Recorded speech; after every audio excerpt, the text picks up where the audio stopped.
লালমিয়াটের পৌরসভার আমাদের মেয়র সাহেব স্বপন ভাই তো খুব ভালো মানুষ, দয়ালু মানুষ। উনি যে করোনার সময় যে উনি সহযোগিতা করছে, যা অন্য কোনো মানুষ করে নাই। এটা কম্বল হলে আমাদের জন্য খুব ভালো হয়। এসব নিয়ে এরা ওদের দাদি নানি খালা এদেরকে দিচ্ছে, সাধারণ জনগণ কোনো কিছু পায় না। সরকারও দেখে না, মেম্বার চেয়ারম্যানও দেখে না, কেউ কিছু দিচ্ছে না। না, কিছু পায় না। কষ্টে আছি, কোনো কম্বল টম্বল কিছুই দেয় নাই। আমরা কোনো কিছুই পাই না। মেম্বারে বাড়ি গেছে, চেয়ারম্যানের বাড়ি গেছে, কেউ ভাই আমাদের বক্তব্য দেয় না, কম্বল টম্বল দেয় নাই। আমি রিক্সা চালাই, আমাকে এখনো পর্যন্ত আমি কোনো সহযোগিতা পাই নাই। কোনো কিছুই আমাকে কেউ দেয়নি। আমরা এই শীতে খুব কষ্টে আছি। আসসালামু আলাইকুম প্রিয় দর্শক, এই মুহূর্তে আমরা বুলেটিন বার্তা লালমনিরহাট নিউজে সরাসরি আবারও সংযুক্ত হলাম লালমনিরহাট জেলার সর্বশেষ আপডেট শীতের খবর আপনাদেরকে জানাতে।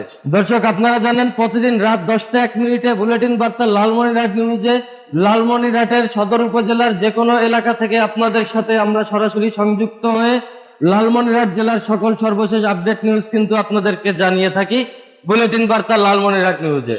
আর দর্শক, যেমনটা বলছিলাম, আমরা কিন্তু এই মুহূর্তে আছি লালমনিরহাট জেলার রেল স্টেশন এলাকায়। দর্শক, চলুন দেখে আসা যাক আজকের বুলেটিন বার্তা লালমনিরহাট নিউজের সর্বশেষ আপডেট নিউজটি। লালমিয়াটের পৌরসভার আমাদের মেয়র সাহেব স্বপন ভাই তো খুব ভালো মানুষ, দয়ালু মানুষ। উনি যে করোনার সময় যে উনি সহযোগিতা করছে, যা অন্য কোনো মানুষ করে নাই। কোনো কিছুই আমাকে কেউ দেয়নি। আমরা এই শীতে খুব কষ্টে আছি। আমরা কোনো কম্বল বা কিছু পাই নাই। এখন এত কুয়াশা গেল, ঠান্ডা গেল, আমার কোনো কিছুই আমাকে কেউ দেয়নি। আমরা এই শীতে খুব কষ্টে আছি। আমাকে কিছু কম্বল টম্বল দিয়ে হয়, তাই না আমরা হয়তো গাড়িটায় দিয়ে একটু শীতটা কাটিতে পারতাম। অটো রিক্সা চালাই, আমরা কোনো কিছুই পাই না। ঠান্ডার মধ্যে আমরা যে বহু বছর ধরে আমরা অনেক কুয়াশার মধ্যে, অনেক মনে করেন আমরা যে কষ্টের মধ্যে আছি। মেম্বারে বাড়ি গেছে, চেয়ারম্যানের বাড়ি গেছে, কেউ ভাই আমাদের বক্তব্য দেয় না, কম্বল টম্বল দেয় নাই। আমরা অনেক কষ্টের মধ্যে আছি ভাই। এই যে অনেক কষ্টের মধ্যে আমরা বহু বছর ধরে যে মনে করো গাড়ি চালাইতেছি অনেক ঠান্ডার মধ্যে। আমি রিক্সা চালাই, আমার পেশা রিক্সা চালা। আমাকে এখনো পর্যন্ত আমি কোনো সহযোগিতা পাই নাই। এখনো আমরা কোনো ঠান্ডার কোনো কিছু পাইনি, কম্বল বা সোয়েটার বা কোনো কিছু আমরা পাইনি। কিছু পাই নাই, কিছু দেয় নাই, কম্বল টম্বল কিছু পাই নাই। কষ্টে আছি, কোনো কম্বল টম্বল কিছু দেয় নাই।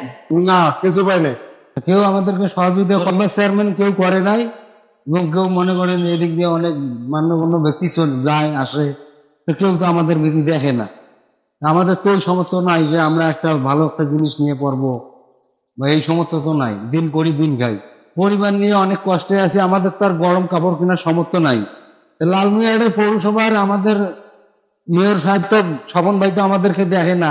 স্বপন ভাই তো এদিক দিয়ে যায় আসে, কই কোনোদিন তো দাঁড়ায় জিজ্ঞেস করলো না যে তুমি কি কিছু পাইছো কি নাই পাও। স্বপন ভাই তো খুব ভালো মানুষ, উনি তো মনে করেন দয়ালু মানুষ। উনি যে করোনার সময় যে উনি সহযোগিতা করছে, যা অন্য কোনো মানুষ করে নাই, মানে আমার জানা মতে আর কি। দর্শক, আমরা কিন্তু এই মুহূর্তে লালমনিরহাট জেলার রেলওয়ে স্টেশন এলাকা থেকে সরাসরি বুলেটিন বার্তা লালমনিরহাট নিউজে আপনাদের সাথে সংযুক্ত হলাম। এই মুহূর্তে আমি মোহাম্মদ শেখ আনিসুল রহমান রাজীব, লালমনিরহাট সদর উপজেলার রেলওয়ে স্টেশন এলাকা থেকে। দর্শক, যেমনটা বলছিলাম, লালমনিরহাটে কিন্তু হাড় কাঁপানো শীত আমরা কয়েকদিন থেকে লক্ষ্য করছি। গত 10 দিন থেকে কিন্তু সূর্যের দেখা মিলছে না লালমনিরহাটে। গত শুক্রবার কিছুক্ষণের জন্য সূর্য উকি দিলেও আবারও শীতের তীব্রতা বেড়েই চলছে। দর্শক, নানা দুর্ভোগে কিন্তু এই লালমনিরহাট জেলার এই শীতার্ত মানুষরা। ভাই, মূল কথা হচ্ছে আমাদের এলাকায় যদি কোনো কম্বল আসে, সাধারণ জনগণ কোনো কিছু পায় না। এ ছাত্রলীগ যুবলীগ যাই এসব নিচ্ছে, এসব নিয়ে এরা ওদের দাদি নানি খালা এদেরকে দিচ্ছে, সাধারণ জনগণ কোনো কিছু পায় না। আপনার পেশা কি? ব্যবসা করি। ব্যবসা করেন। আপনার বাসা কোথায়? সাপটি বাড়ি। লালমনিরহাট জেলার সাপটিবাড়িতে আপনার বাসা। আপনি কি ব্যবসা করেন? মেকানিক ব্যবসা। মেকারি বলতে অটো রিক্সার মেকার আর কি। আপনারা কি এই লালমনিরহাট জেলায় এই কোন রকম সরকারি বা বেসরকারি কোনো সাহায্য সহযোগিতা পেয়েছেন কিনা? না, পাইনি। এই পর্যন্ত কোনো সাহায্য সহযোগিতা পাননি? চেয়ারম্যান মেম্বার বা ছাত্রলীগ যুবলীগ এরাই শুধু ব্যবহার করতেছে, সাধারণ জনগণ একটাও পায় না। দর্শক, যেমনটা বলছিল, আপনারা কিন্তু শুনলেন যে এই লালমনিরহাটের সাধারণ মানুষ কিন্তু কোনো সাহায্য সহযোগিতা পাচ্ছে না বলে জানালেন আমাদের। এই অনুদানগুলো যাদের কাছে আসে তারাই কিন্তু এই অনুদানগুলো নিয়ে তাদের ফ্যামিলির আত্মীয় স্বজনকে দিচ্ছে বলেও তারা অভিযোগ জানাচ্ছে।